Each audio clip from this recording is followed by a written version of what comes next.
Hi, I'm Michael Hughes, and this is Contract Mastery.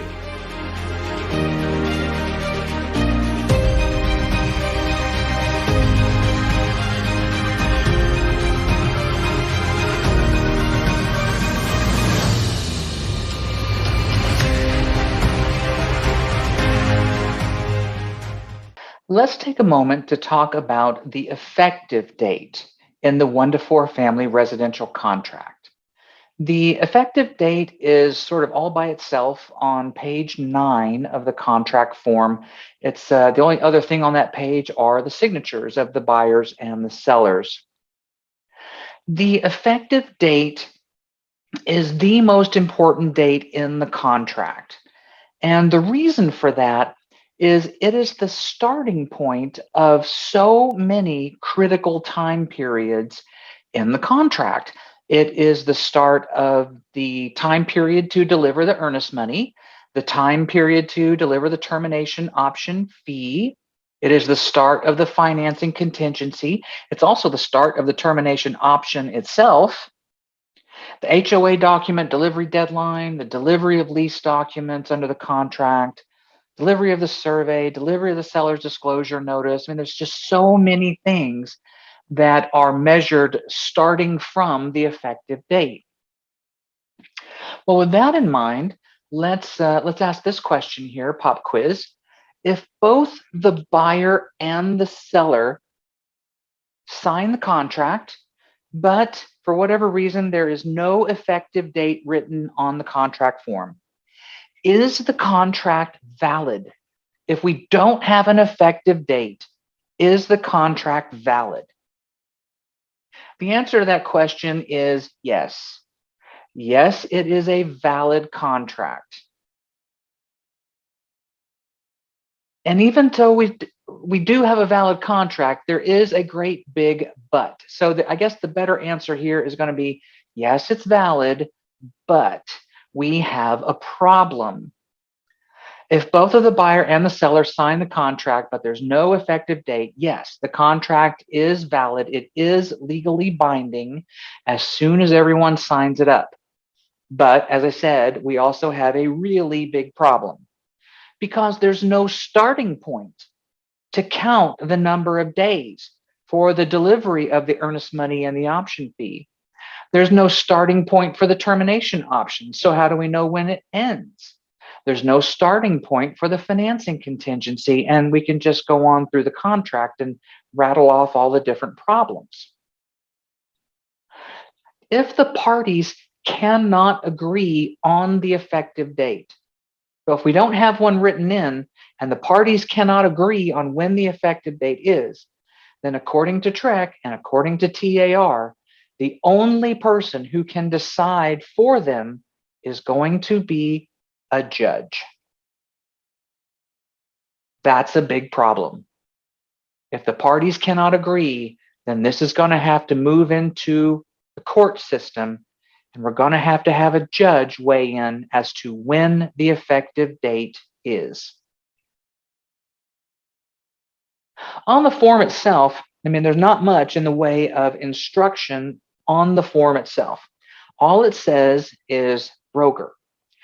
Fill in the date of final acceptance. That's it. Okay.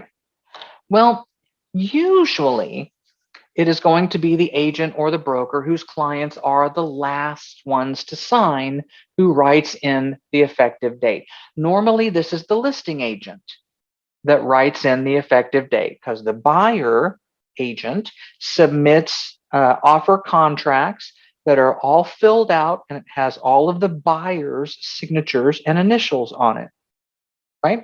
So if the seller likes the offer as it's presented, the seller can just sign and initial all the documents, and then the listing agent will write in the effective date. Boom, we've got a contract.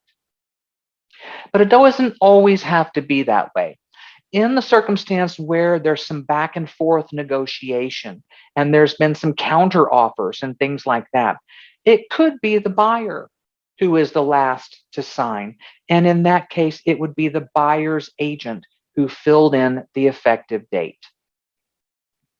But regardless of which agent writes in the date, There are four requirements for there to be a valid effective date.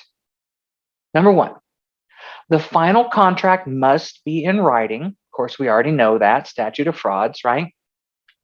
The buyer and the seller must sign the final contract, including initialing any and all changes if applicable.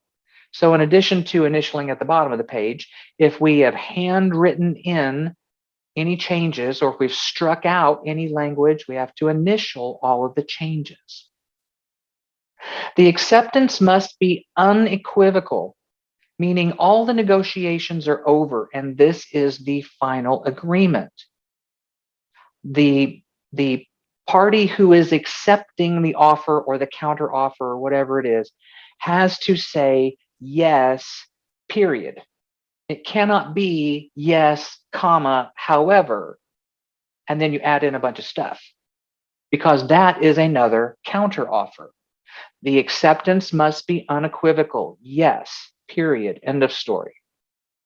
And then finally, the last party to accept must communicate that acceptance back to the other party or the other party's agent if they have one.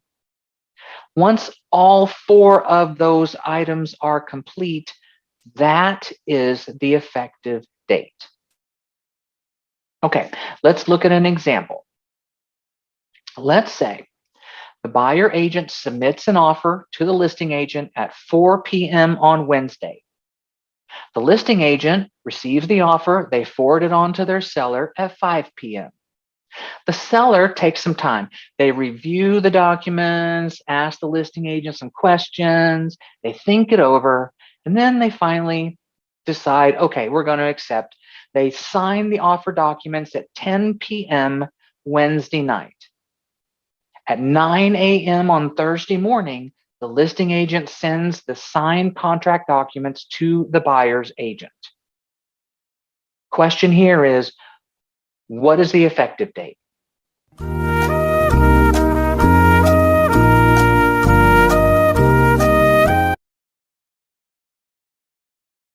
The effective date here is going to be Thursday because that is the date the listing agent communicated the seller's acceptance back to the buyer.